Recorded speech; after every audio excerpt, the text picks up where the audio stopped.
انسان پر اس کی ادائیگی بھی ہم نہیں کر پاتے، بلکہ ہم کو معلوم ہی نہیں ہے۔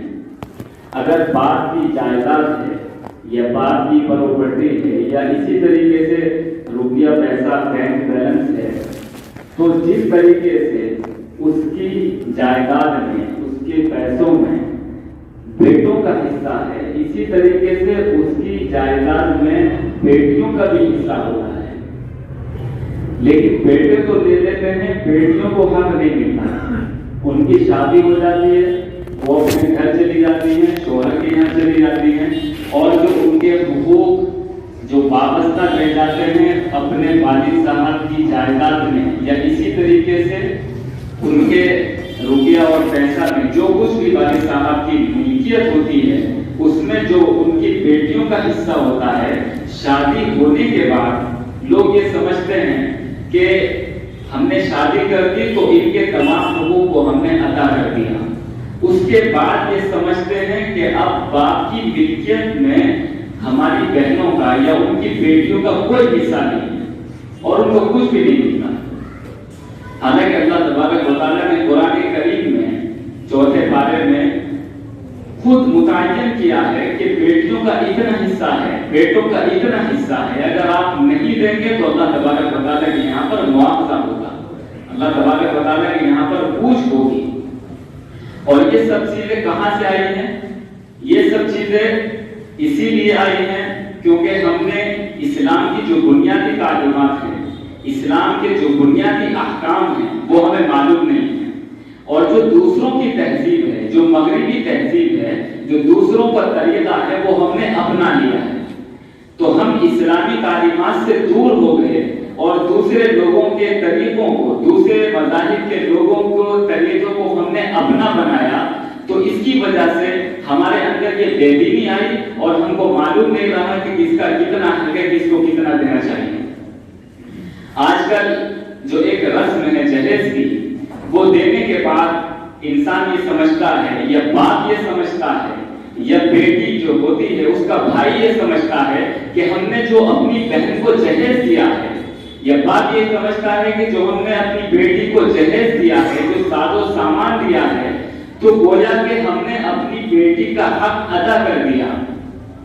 اس کا اب کوئی حق نہیں ہے۔ حالانکہ ایسا نہیں ہے، یہ جو آپ نے جہیز میں چیز دی ہے، یہ اس کے لیے تحفہ ہے، یا یہ کہیے کہ یہ ایک رسم ہے جو آپ نے پوری کی ہے دنیاوی اعتبار سے، لیکن حقیقت میں جو اس کا حصہ بنتا ہے آپ کی ملکیت میں، اس کی ادائیگی نہیں ہوئی ہے۔ لیکن آخرت میں اس بیٹی کو پورا حق ہے کہ وہ اپنے باپ سے اس چیز کا مطالبہ کرے۔ تو ہم جو بنیادی چیزیں ہیں ان چیزوں کو ہم نے پسے پشت ڈال دیا اور ان چیزوں کو ہم نے بھلا دیا، اور جو رسومات ہیں، جو رسم و رواج ہے، ان چیزوں کو ہم نے سامنے رکھا، ان کو مقدم کیا، ان چیزوں پر عمل کیا، اور جو حقیقت میں ان کا حق تھا ان کو ہم نے بے دینی میں، یا یہ کہیے کہ ناسمجھی میں یا لاعلمی میں ہم نے وہ چیز ادا نہیں کی، جس کی وجہ سے اللہ تبارک و تعالیٰ کے یہاں پر قابل مواخذہ ہوں گے، اللہ تعالیٰ کے یہاں پر ہم سے مواخذہ کیا جائے گا۔ تو ایک چیز تو یہ ہے کہ باپ کا جب انتقال ہو، اس کی ملکیت میں جتنی بھی چیز آتی ہے، چاہے وہ زمین ہو، جائیداد ہو، دکان ہو، مکان ہو، روپیہ پیسہ ہو، بینک بیلنس ہو، جتنی بھی چیزیں باپ چھوڑ کر مرا ہے، اس کی ملکیت میں جس طرح بیٹوں کا حصہ ہے اسی طرح بیٹیوں کا بھی حصہ ہے۔ یہ الگ بات ہے کہ بیٹی وہ حصہ نہ لے، اس کے پیسے دے دے، یا اس کے پیسے بھی نہ دے، اپنی طرف سے دوسرے بھائی کو دے دے یا معاف کر دے، یہ الگ چیز ہے۔ لیکن حقیقت کے اعتبار سے، دین کے اعتبار سے، مذہب اسلام کے اعتبار سے اس کا حصہ بنتا ہے۔ اگر ایک دکان ہے اور کسی کے 4 بیٹے ہیں اور 2 بیٹیاں ہیں یا 4 بیٹیاں ہیں، کل ملا کر اس کے 8 بچے ہیں، اور ایک دکان چھوڑ کر باپ کا انتقال ہوا، باپ مرا، تو اس دکان کے اندر 8 بچوں کا حصہ نکلتا ہے۔ کسی ایک کو اس پر قبضہ کرنے کا حق نہیں ہے، کسی کو چھیننے کا حق نہیں ہے۔ یہ اللہ تبارک و تعالیٰ نے متعین کیا ہے حصہ،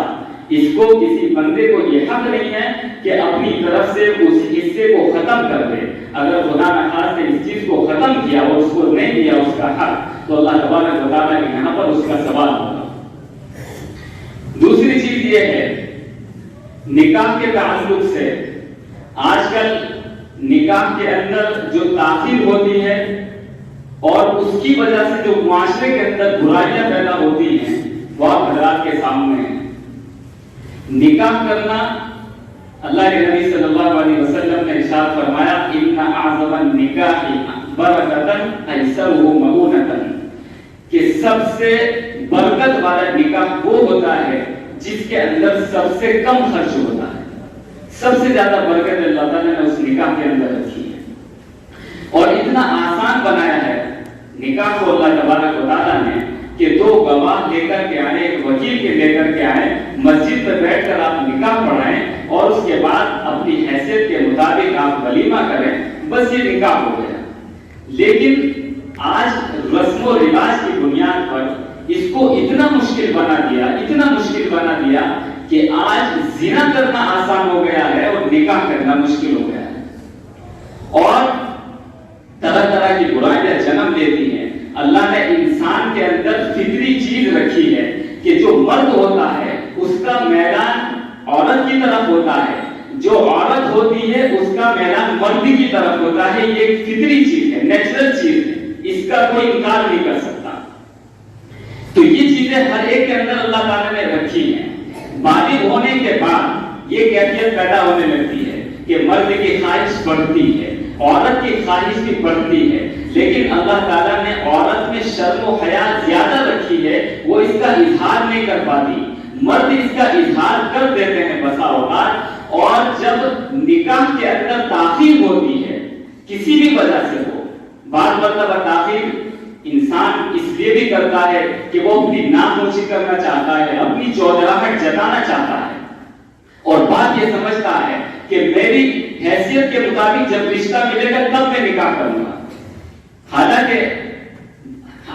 اصل یہ ہے کہ جب شادی کی عمر ہو جائے, بچہ بالغ ہو جائے, تو جو مناسب رشتہ ملے اس کا نکاح کر لینا چاہیے. اگر خدا نخواستہ آپ یہ سمجھیں کہ ہماری حیثیت کے مطابق رشتہ نہیں ہے, یا اسی طریقے سے اور کوئی ذہن میں بات ہے کہ ہم شان و شوکت کے ساتھ شادی کریں گے. آج کل تو یہ بھی ہوتا ہے ذہن میں کہ جتنا بڑا آدمی ہوتا ہے وہ یہ سمجھتا ہے کہ میں اپنی شان کے حساب سے شادی کروں گا,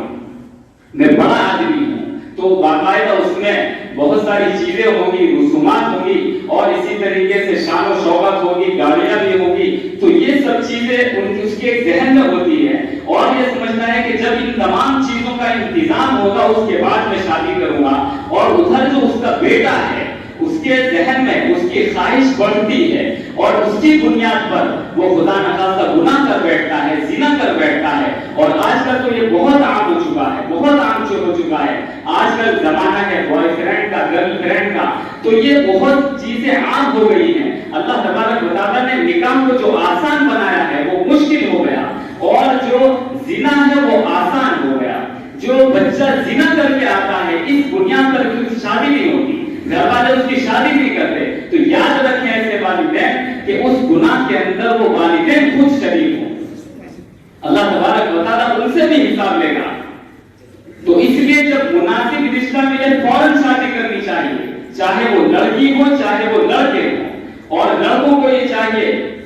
کہ اگر اس کے گھر کے اندر اسباب نہیں ہیں, اس کے والدین باحیثیت نہیں ہیں, اسی طریقے سے مال اور دولت نہیں ہے, تو اپنے گھر والوں سے کہیں کہ آپ میرا نکاح آسان طریقے سے کریں, سادہ طریقے سے آپ میرا نکاح کریں. میں دوستوں کو خود بناؤں گا, میں دوستوں سے خود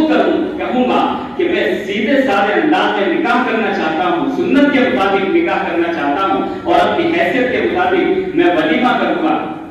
تو اس طریقے سے جب نوجوان طبقہ اپنے گھر والوں سے یہ بات کرے گا تو اس کے گھر والے بھی راضی ہوں گے اور وقت پر اس کی شادی ہو جائے گی. اور جو آگے کے گناہ کا پہلو نکلتا ہے یا جو خدشہ لگا رہتا ہے کہ آگے کے یہ ہو سکتا ہے یا گناہ میں انسان مبتلا ہو سکتا ہے, تو اس سے بھی اس کی حفاظت ہو جائے گی. وہ خود بھی گناہ سے بچے گا اور اس کی وجہ سے اس کے والدین بھی گناہ سے بچائیں گے.